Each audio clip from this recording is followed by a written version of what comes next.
Conclusion.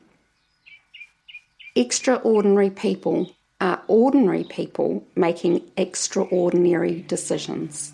Remy Sharon Pearson. HIMAD. Definition for Have I Made a Difference? Prior to becoming a coach and author, I held the position of a financial assistant, and at the exit door of the organisation that I worked for, there was a sign above the door that perplexed me. It just had in capital letters, HIMAD. I used to ponder what these letters stood for, or what they meant, as I had never seen a sign like this before. So one day, I decided to ask my boss, who was the financial controller at the time, if he knew. He did. He said that he was the one that put it there. I asked why.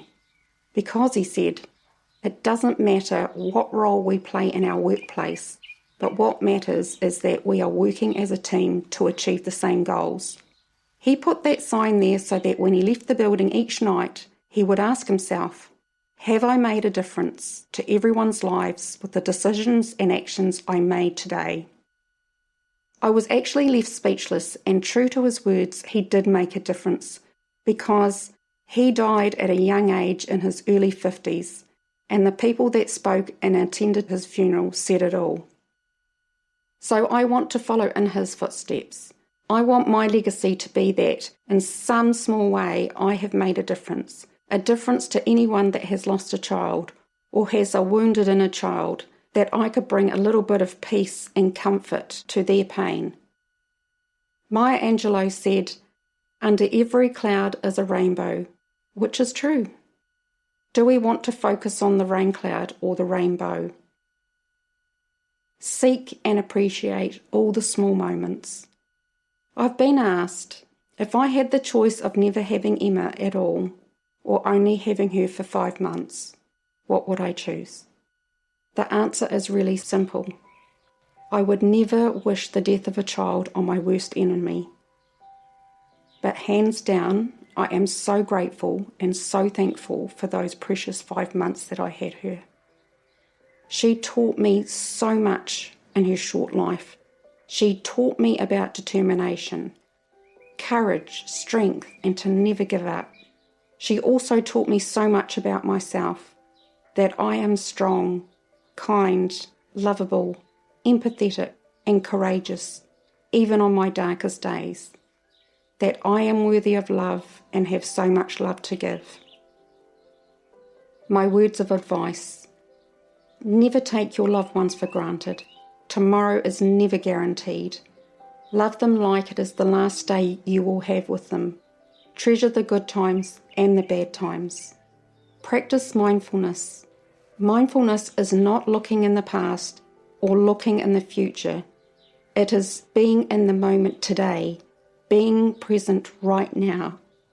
Even when the moment is tough, painful, unbearable.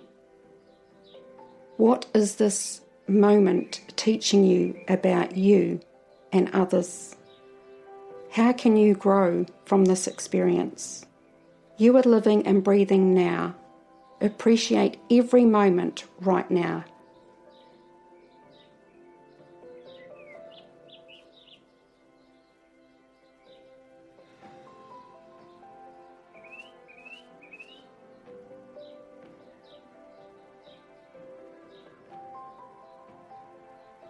Be present in the present while you have it. Many of us fail in this area. We disengage ourselves with the present if we are under stress and focus on the future. I heard this analogy somewhere. When you're in the shower, be in the shower. Feel the warmth of the water.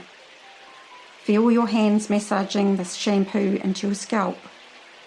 Let your mind be with you in the shower, not in the boardroom or what you need to do after work, the bill that you have to pay, or the next job you have to do. Be present right now and appreciate the moment while you have it.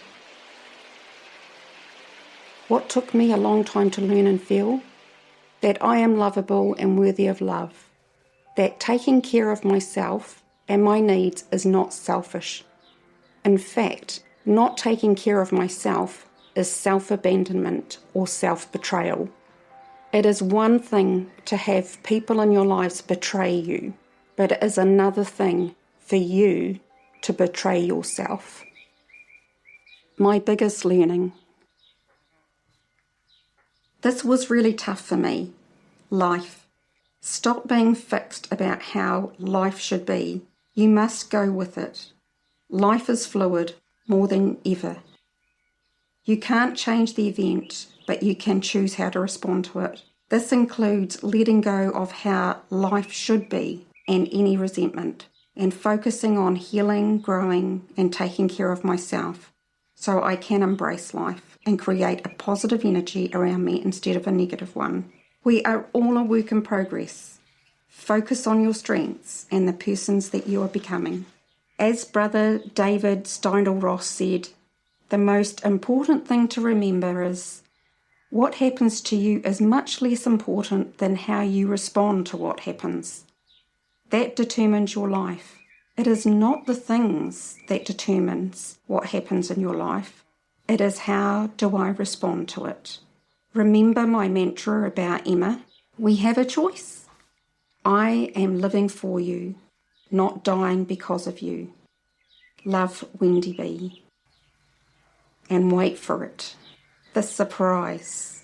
As I was waiting for my first proof copy of my book, my very first grandson was born on the 1st of January 2024. His name? Emerson John King. My son and his wife kept his name as a surprise for me. Emerson is the male version of Emma and is named in her honour. My heart is filled with so much joy and gratitude. My life could not be more fulfilled at this moment. As I've said, you never know what is around the corner. Trust life. It can surprise you.